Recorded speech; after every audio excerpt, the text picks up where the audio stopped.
ఓకేనా. నమస్తే, welcome to C23 news. DSR పాయింట్కి స్వాగతం. జగన్మోహన్ రెడ్డి ఉత్తరాంధ్రలో ఉన్నటువంటి శ్రీకాకుళం జిల్లాకి ఈరోజు వెళ్ళారు. ఎందుకు వెళ్ళారు అంటే శ్రీకాకుళం జిల్లాలో ఉన్నటువంటి ప్రజా సమస్యల మీద ఏదో పోరాటం చేయడానికి వెళ్ళారు అంటే అది భ్రమ.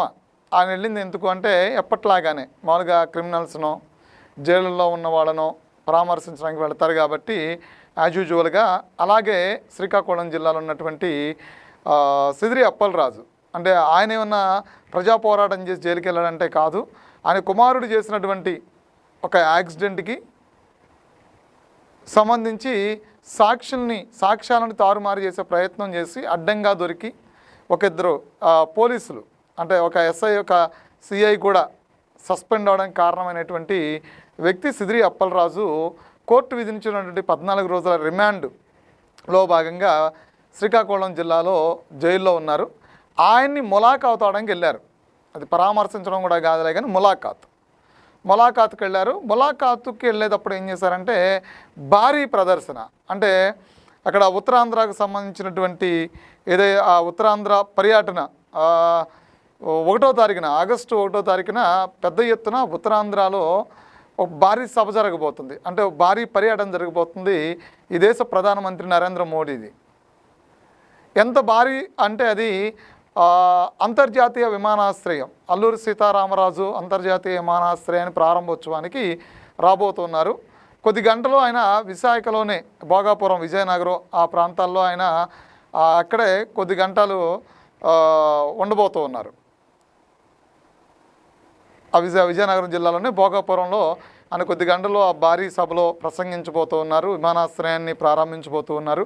సరే, ఈరోజు జగన్మోహన్ రెడ్డి వెళ్ళినటువంటి ఏదైతే దారి ఉందో ఆ దారి గుండానే కూడా ఆయన ఉత్తరాంధ్ర పర్యటనంతో కూడా చేయబోతున్నారు ప్రధాని నరేంద్ర మోదీ. అదే దీనికి సంబంధించి పోలీసులు ముందుగానే ఎలాంటి సంకేతాలు ఇచ్చారంటే ఉత్తరాంధ్రలో ప్రధాని నరేంద్ర మోదీ ఉండడం వల్ల బందోబస్తు సంబంధించినటువంటి ఇతర అన్ని అంశాలలో కూడా చాలా పోలీసు డిపార్ట్మెంటు చాలా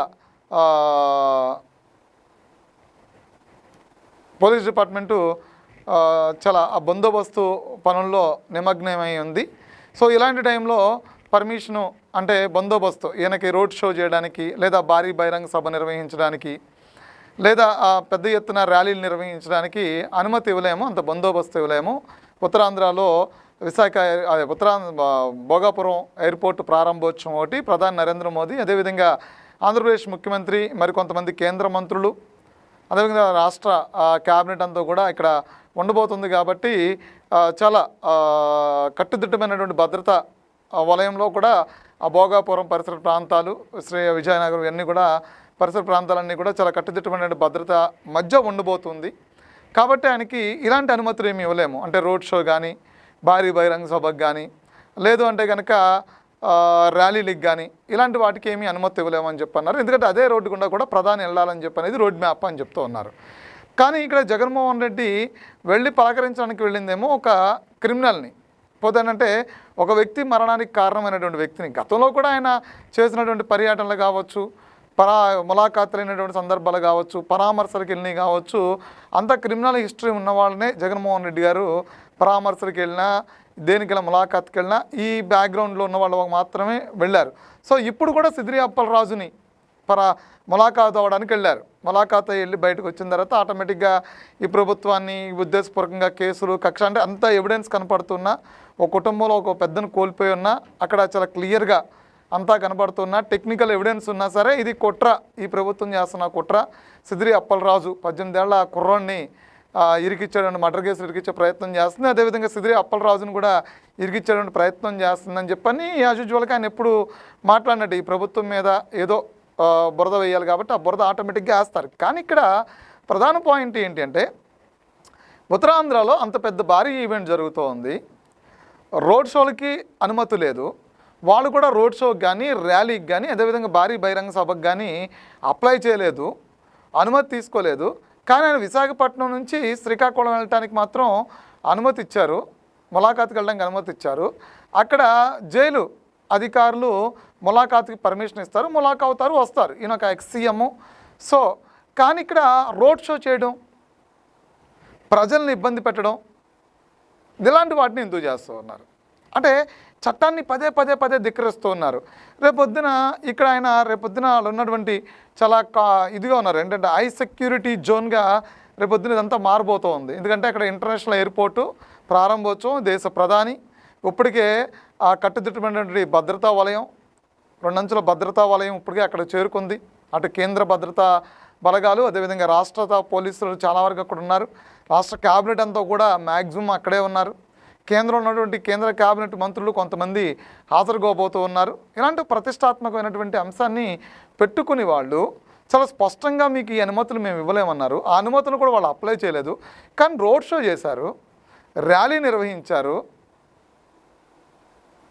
బహిరంగంగా అంతా కూడా మాట్లాడుకుంటూ వెళుతూ ఉన్నారు.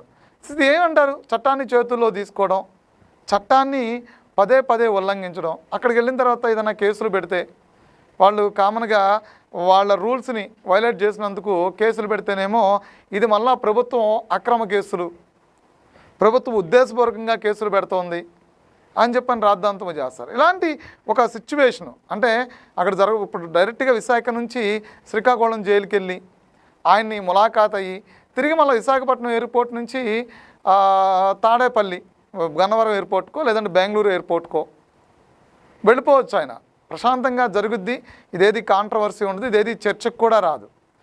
ఇలాంటి ఒక జన సమీకరణ చేసి పెద్ద ఎత్తున డబ్బులు ఇచ్చి లేదా మద్యం ఇచ్చి ఉన్నటువంటి అంటే రేపొద్దున పెద్ద ఈవెంట్ జరగబోతోంది, ప్రధాని రాబోతున్నాడు, ఇప్పటికే కంట భద్రతా వలయంలో అంతా ఉన్నప్పుడు పరిస్థితుల్లో పెద్ద ఎత్తున జన సమీకరణ చేసి ముందు మధ్య అవి ఇవి ఇచ్చి తీసుకొచ్చి డబ్బులు ఇచ్చి తీసుకొచ్చి వాళ్ళని రోడ్ల మీద నుంచోబెట్టి భారీగా రోడ్ షో చేసుకుంటూ వెళ్ళటం అనేది అది ఎంత దారుణమైనటువంటి పరిస్థితులు అంటే నిజంగా ఇలాంటి సిచ్యువేషన్స్ రాకూడదు. ఎందుకంటే ప్రధాని మోదీ పర్యటన ఈ రాష్ట్రానికి వస్తూ ఉన్నాడు. ఏదన్నా జరగరాంది జరిగితే రేపొద్దున ఎలాంటి పరిస్థితులు ఉత్పన్నమవుతాయి. సో ఎక్కడెక్కడి నుంచో జన సమీకరణ చేసుకొస్తూ ఉంటారు. ఆ జనాల్లో ఎవరు ఎటు నుంచి వస్తారో తెలియదు. ఇలాంటివన్నీ కూడా ఆలోచించుకోకుండా ముందస్తుగా ప్రణాళిక లేకుండా పోలీసులు చెప్పిన దాని ప్రకారం లేదంటే వాయిదా వేసుకుని ఇంటర్నేషనల్ ఎయిర్పోర్ట్ ప్రారంభోత్సవం అంతా అయిపోయిన తర్వాత వెళ్ళి సిదిరి అప్పలరాజు ములాఖాత్ అయినా ఓకే, కానీ ఇట్లాంటి సిచ్యువేషన్లో వెళ్ళారు అంటే ఇంటర్నల్గా దాని ఉద్దేశం ఏంటి అంటే రూల్స్ని వైలేట్ చేయడమే కాకుండా ఏదో ఒక అలజడి సృష్టించడానికి జగన్మోహన్ రెడ్డి అండ్ టీం ఎప్పుడు పనిచేస్తూ ఉంటుందా? ఎందుకంటే ఈ రోడ్ షోలు, జన సమీకరణలు, ఈ బల ప్రదర్శన ప్రధానంగా దేనికి బల ప్రదర్శన అనేది ఇప్పుడు ఒక పెద్ద ప్రశ్న ఉత్పన్నమవుతుంది. ఎందుకంటే ప్రజా సమస్యల కోసమని వెళ్ళారా? ప్రజా సమస్య కోసం పాదయాత్ర చేస్తున్నారా? ప్రజా సమస్యల కోసం రోడ్ షో చేస్తున్నారా? ఇది మన ఎలక్షన్ టైం క్యాంపెయినింగ్ ఇది ఇష్యూనైనా అదేమీ కాదు. జనరల్గా ఆయన ఒక క్రిమినల్ని ఒక కేసులో ఉన్నటువంటి ముద్దాయి సబ్ జైల్లో రిమాండ్లో ఉన్నటువంటి ఒక ఖైదీని పరామర్శించడానికి వెళ్తున్నారు. అది కూడా ఒక కుటుంబంలో ఉన్నటువంటి ఒక పెద్దను చంపేసినటువంటి వ్యక్తిని పరామర్శించడానికి వెళ్తూ దేశ ప్రధాని రాక ఉందని తెలుసు కూడా రూల్స్ వైలేట్ చేస్తూ బల ప్రదర్శన చేశారంటే అది జగన్మోహన్ రెడ్డికే చెల్లుతూ ఉంది, లేదా వైఎస్ఆర్సీపీ పార్టీ ఉత్తరాంధ్ర నేతలకే చెల్లిందని చెప్పుకోవాలి.